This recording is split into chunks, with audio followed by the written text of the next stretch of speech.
கர்த்தர் அதிசயங்களை செய்கிறார். ஊழியங்கள் வழங்கும் ஜீவ வார்த்தை. இந்த நாளுக்காக ஏசப்பாவுக்கு நன்றி செலுத்துவோம். கர்த்தனால் அவர் இன்னைக்கு புதிய நாளை தந்திருக்கிறார். புதிய காரியத்தை செய்வார், புதிய அற்புதங்களை செய்வார். பயப்படாதீங்க, ஏசப்பா நல்லவர். பிறந்த நாளை காண்கிற அனைவரையும் வாழ்த்துகிறேன். திருமண நாளை காண்கிற அத்தனை குடும்பங்களை வாழ்த்துகிறேன். ஆண்டவர் பெரிய காரியங்களை நிச்சயமாய் உங்களுக்கு செய்வார். அது மட்டும் இல்லை, வியாபாரம் செய்கிறவர்கள், தொழில் செய்கிறவர்கள், வேலை செய்கிறவர்கள், விவசாயம் பண்ணுறவங்க எல்லாரையும் வாழ்த்துகிறேன். கர்த்தர் பெரிய காரியங்களை ஆண்டவர் நிச்சயமாய் உங்களுக்கு செய்வார். இந்த நாளில் நமக்கு ஜீவ வார்த்தைக்காய் நாம் தியானிக்க போகிற வசனத்தை கேட்போமா?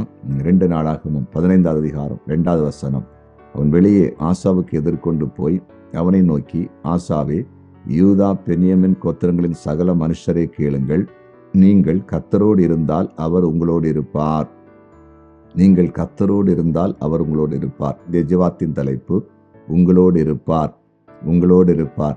பாருங்க, ஆசா சொல்லுகிறான், நீங்க கர்த்தரோடு இருந்தா அவர் உங்களோடு இருப்பார். நம்முடைய தேவன் நம்மோடு கூட இருக்கிறவர், நம்ம கூட இருக்கிறவர். அவர் நம்ம கூட இருக்க நம்ம என்ன செய்யணும் தெரியுமா? நம்ம முதல்ல அவருக்கு கூட இருக்கணும். எப்படி இருக்கிறது? ஜெபத்தில் அவருக்கு கூட இருக்கணும், வேத வாசிப்பு மூலம் அவருக்கு கூட இருக்கணும், துதியின் மூலம் அவருக்கு கூட இருக்கணும், ஆராதனை மூலம் அவர் கூட இருக்கணும், சபை ஆராதனையில் கலந்து கொண்டு அவருக்கு கூட இருக்கணும். இப்படி நம்ம அவருக்கு கூட இருக்கும்போது அவர் என்ன செய்வார் தெரியுமா? நம்முடைய ஆண்டவர் நம்மோடு கூட இருப்பார். நாம் அவருக்கு கூட இருக்காம அவர் நம்ம கூட இருப்பார்னு நம்ம நினைக்க கூடாது. நம்ம ஆண்டு நம்ம கூட இருப்பேன்னு தான் வாக்கு பண்ணி இருக்கிறார். நீ பயப்படாத, நான் உன்னுடனே இருக்கிறேன்னு சொல்லி ஏசியா 48:10 சொல்லி இருக்கிறாரு. ஆண்டவர் கிரியோண்ட சொல்றாரு, நீ பயப்படாத, நீ போ, நான் உன் கூட இருப்பேன்னு சொல்றாரு.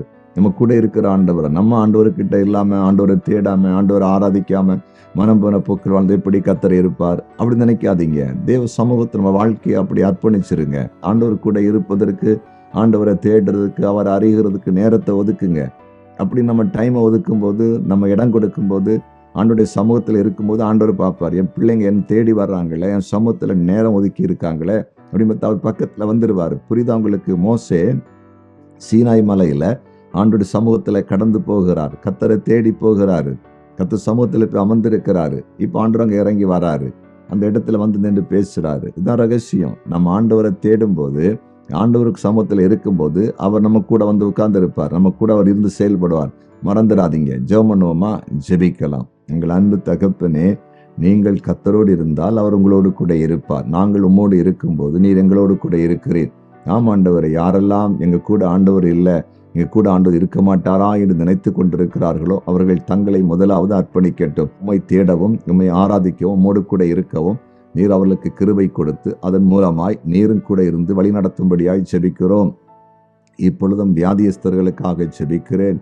உங்களுடைய அற்புதமான சுகமளிக்கிற வல்லமை வியாதியஸ்தர் மேல் இப்போது இறங்குவதாக. தலைவலி, உடல்வலி, கால்வலி, கண்வலி, வயிற்று வலி எல்லாம் இயேசுவின் நாமத்தில் விலகட்டும். பேக் பெயின் விலகுவதாக. முதுகெலும்பு பிரச்சனைகள், இடுப்பு பிரச்சனைகள் எல்லாம் விலகட்டும். மூட்டு பிரச்சனைகள் இயேசுவின் நாமத்தில் விலகட்டும் என்று ஜெபிக்கிறோம்.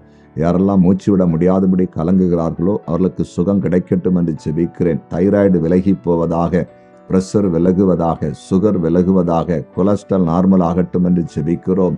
இயேசுவின் நாமத்தில் நார்மல் ஆகட்டும் என்று ஜெபிக்கிறோம். ஆண்டவருடைய பிரசன்னம் இப்பொழுது ஒவ்வொருவரையும் நிரப்பட்டும், ஒவ்வொருவரையும் மூடுவதாக என்று ஜெபிக்கிறேன். நீர் அப்படி செய்துவிட்டு நன்றி. பிசாசினால் பாதிக்கப்பட்ட குடும்பங்கள் இயேசுவின் நாமத்தில் விடுவிக்கப்படட்டும். சாப கட்டினால் கட்டப்பட்டிருக்கிற குடும்பங்கள் இயேசுவின் நாமத்தில் விடுவிக்கப்படட்டும் என்று ஜெபிக்கிறோம். வேலை செய்கிறவங்க, தொழில் செய்கிறவங்க, வியாபாரம் செய்கிறவங்க எல்லாரும் ஆசீர்வதிப்பீராக.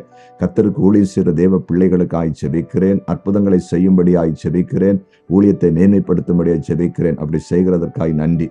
இயேசுவின் நாமத்தில் பிதாவே, ஆமேன், ஆமேன், ஆமேன்.